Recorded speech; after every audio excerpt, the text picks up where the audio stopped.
నమస్కారం అండి. నేను ఢిల్లీ నుంచి వచ్చానండి. అయోధ్య పార్టీ నుంచి వచ్చాను.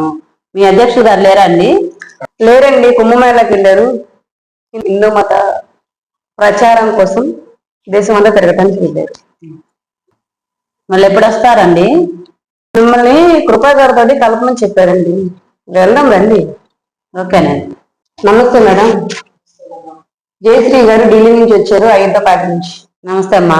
నమస్తే. ఏంటమ్మా వందనాలు వచ్చావు? మీ అధ్యక్ష అనేది కుంభమేళాలకు వెళ్ళారు మేడం. అటు నుంచి అటు హిందూ మత ప్రచారాల కోసం వెళ్తానని చెప్పారు. చూడండి జయశ్రీ గారు, నేను సీఎం అవ్వాలి, అంతకి ఇష్టమైతేనే మాట్లాడు. మాకేం అభ్యంతరం లేదు మేడం.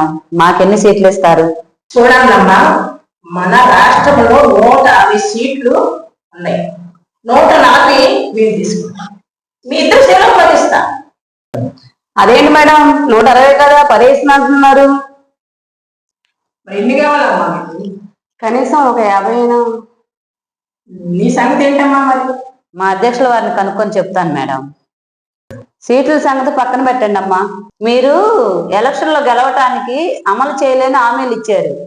ఆ హామీలకి మా అయోధ్య పార్టీకి సంబంధం లేదు.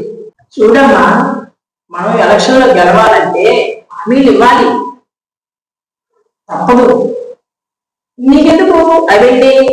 మా పార్టీ చూసుకుంటుంది కదా. మీ అధ్యక్షులను అడిగి నాకే సంగతి కబుర్చి. Okay madam, thank you. ఉంటా మేడం. సరే మేడం, పంపించేస్తా. ఏమా అయోధ్య పార్టీ ఏమంటుందా? ఏమనలేదు మేడం, తను వెళ్ళిపోయింది. మా అధ్యక్షులకి ఫోన్ చేశాను, తను కనీసం 40 సీట్లన్నా తీసుకోమని చెప్పాను. ఏమా మీ కులం ఓట్లు తక్కువ ఉన్నాయి, ఒక 20 అయితే ఇస్తా.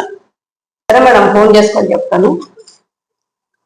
హలో మేడం, కృప మేడం గారు 20 సీట్లు ఇస్తున్నా అంటున్నారు.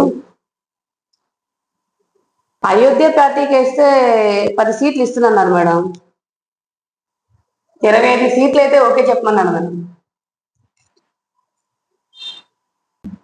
25 సీట్ల అయోధ్య పార్టీ వాళ్ళు ఇంకా డిసైడ్ చేయలే.